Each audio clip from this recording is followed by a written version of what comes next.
we have to talk about beater cars. I think we all have one car, or have experienced one car, whether it's ours or our friends, that's just a beater. You know what I mean? Like with my 2012 Prius, I don't really, I like to park farther down so that it doesn't get scratched. Because I bought that, used. It was like 5 years old, right? And I want to keep it clean, almost no scratches. But my 2008 Prius, I park right along with everyone. If a shopping cart goes flying and hits the car, I don't even care. It drives, that's all I care about. The interior is clean, it runs fine, right? And let's say you want to buy a vehicle like that for under $6,000 in 2024. Now, you may think that I'm going to show you a bunch of these old, ancient, beater Toyota Corollas, but I'm actually not, because these are typically unsafe. Remember, smaller cars usually are safer than bigger cars in an accident, less room to move around, but there's also a big issue with weight. Like bigger, heavier cars tend to be, very denser cars tend to perform better in accidents because they can hold themselves to the ground and absorb the impact more. Small little cars just get boom, runted away. Now, that is an issue, and it's kind of a trade-off. So I'm going to go for newer and smaller rather than older and bigger. It's also safe to mention that a car like this would be a lot lighter than a lot of the cars on this list, just because, sure, it's bigger, but it's a lot less dense, right? These small cars, very dense, especially, like, if people are sitting in very dense, very heavy cars once they start, filling people in them. And the first car is, of course, going to be the Toyota Yaris. Now, this is a very clean 2007 Yaris. Spoiler on the back. I mean, come on, this thing will get you to work. You can, park it under a tarp, This is the kind of car where you have, that one project car, like the Fiero. You park the Fiero in the garage. This sits next to the garage, halfway covered by the porch. That's what this car does. This car gets the groceries, it goes to Kroger. That's what this car does. The other car, project car, all that crap, this thing is just for driving. And you can see you've got a radio, climate control, speedometer that, didn't originate on the Prius. It was actually in the Echo. Steering wheel, all that crap, right? This has got everything that you need. You can fit people in the back if you absolutely need to, and they are bucket seats, air quotes, but they're not that buckety, and they're not that bad, right? You also have a full spare tire, which is not a full spare tire, but you have a spare tire, period, which is a lot better than what we have nowadays, which is fix a flat, if you drive a Honda, right? Very nice alloy wheels, for a Yaris, this is really nice, and again, that's the mark of the beast right there. There ain't no key fob on this thing.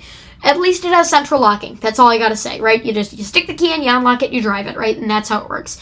So yeah, this one currently is going for $5,720. This is the base model, even though it has alloy wheels. The Yaris was very, very weird. So Toyota had this, ranting a little bit, Toyota had this system, they used it in Scion for a while, where you would buy the car, right, you bought it, and then you could do optional extras. So there wasn't any trim levels, you could add what you wanted to add. And that worked great for people that didn't want to pay for, didn't want to pay for what you need, right? Like Liberty Mutual.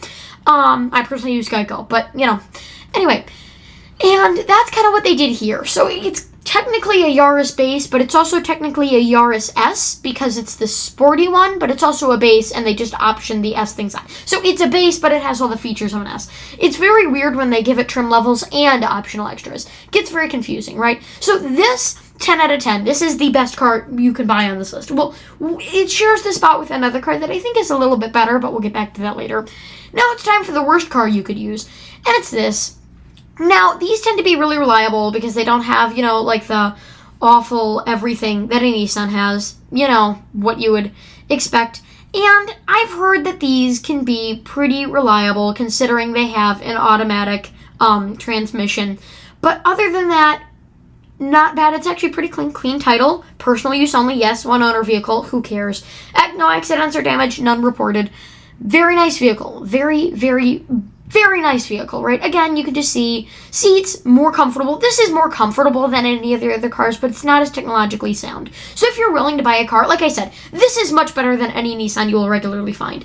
But it's still, compared to other car brands, kind of iffy, to say the least. So I wouldn't be, trusting your entire life on this, right? Like, a lot of kids of my generation grew up with these, bought them once they got out of college, just because they were cheap and leases and whatever. I ended up just waiting a couple years and then buying a Prius. So yeah, not bad at all. Very nice cars, but they're not as technologically sound, and you can see they're not as technologically savvy as the other cars, as you have wind-up, roll-up windows. This one's going for $5,220.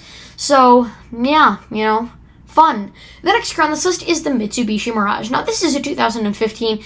This is probably the nicest car on this list. You can see around the back, you have a backup camera, you have wheels, custom fitted, everything here is nice. It fits together really well. Like the Mitsubishi Mirage, Doug DeMuro. Yes, it's cheap. Yes, it's ugly. But it's also very cute, and it's also very nice at being utilitarian, right? Again, alloy wheels, nicer than the hubcaps. You have fog lights, which is really nice. I like the additions to a car, which make it more practical, right? In this current car common culture, half the options on a car are useless garbage. Like a spoiler for a car that doesn't need one. Half the cars that option with a spoiler don't need it. In fact, if your car needs a spoiler, it will come with one. You do not need to purchase a spoiler. It doesn't look cool. If it's a Mitsubishi Mirage, it doesn't need a spoiler, right? Half of the options are useless, so it's nice to see like alloy wheels and fog lights, things that actually do make the driving experience better. Alloy wheels in the term that your hubcaps won't go flying off when you hit a pothole at 45 miles per hour because you didn't see it like I did yesterday. Car's still in the shop from that one. Needed to get in alignment. This sucks. Anyway, that's why I didn't post a video yesterday. I was waiting for like 2 hours. You know, down in Florida, Oregon is such a very not dense state, so I had to drive like 30 minutes to go to, like, a thing that I actually trust, because infallibly, whatever, no. When I do actual service, I want to go somewhere nice, like a decent mom and pop shop. So I had to drive there, and then I had to wait in the waiting area for 5 hours to get my car back after I rammed into a pothole at 45 miles per hour.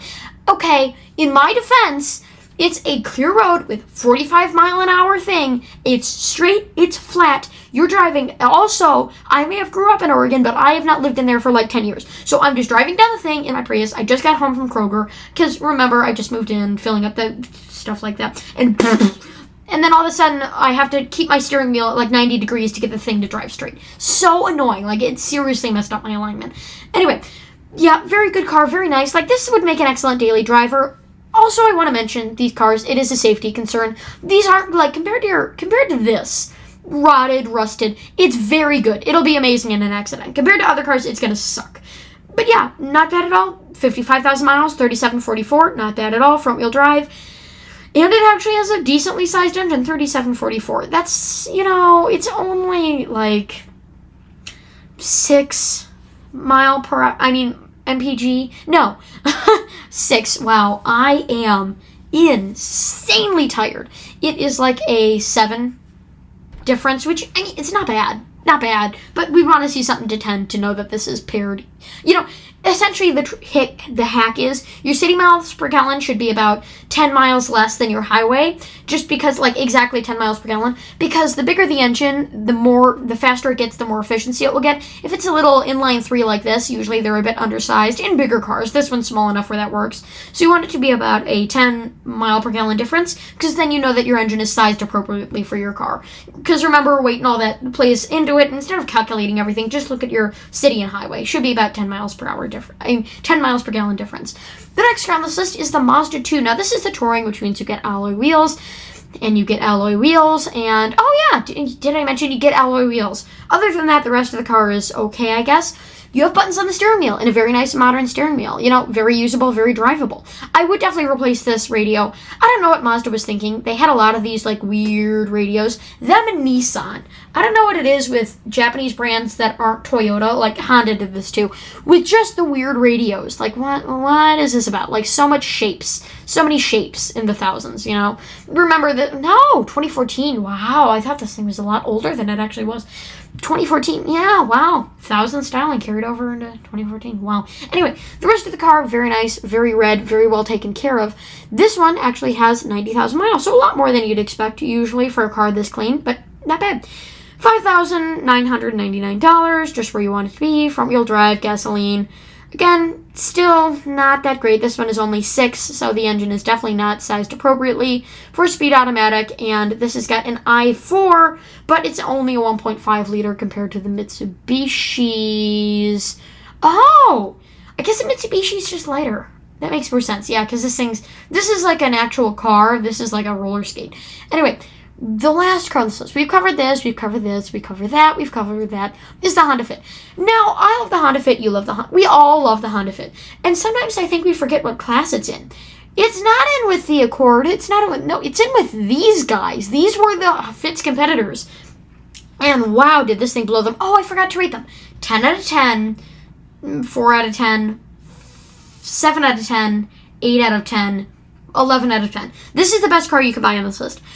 Fog lights, because it's the Fit Sport. I mean, you've got, tail lights. It will leak. It will leak. You will need a silicone celly this. But other than that, it's just perfect. Interior, very nice. You have a little shelf there that's almost unusable. Weird 90s style vents. Very fancy. This is 2008, which is newer than you'd expect for this generation. Great interior, custom swapped radio. And you get a keychain. I know. Can you believe that? And the Yaris was only 1 year earlier and didn't even get that. And automatic windows. I know. I'm blowing you away. And very decent looking. Why are you on the phone as you're taking... Anyway. And very decently sized wheels. Very nice wheels. Like some alloy wheels, like the Yaris, like they're alloy. They've done something snazzy to them. It's stuff like, the Mirage. That's just alloy. There is no attempt there to make them look appeasing. This thing's alloy wheels actually look really nice. Again, you can fit a lot of it. Didn't fit in their lineup. They ended up canceling it, but still an amazing car. So with that, thank you for watching. Don't forget to comment, like, and subscribe. And I didn't even show you the price. Okay, this Honda Fit is listed at $5,400. It's got 110,000 miles on the clock. But for a car that's better than every other car on this list, I think it's a little bit worth it. Front-wheel drive, i4 engine, 1.5 liter, not bad. So yeah, with that, thank you for watching. Don't forget to comment, like, and subscribe. Hey, those are the same keys we had for our other car. Anyway, bye.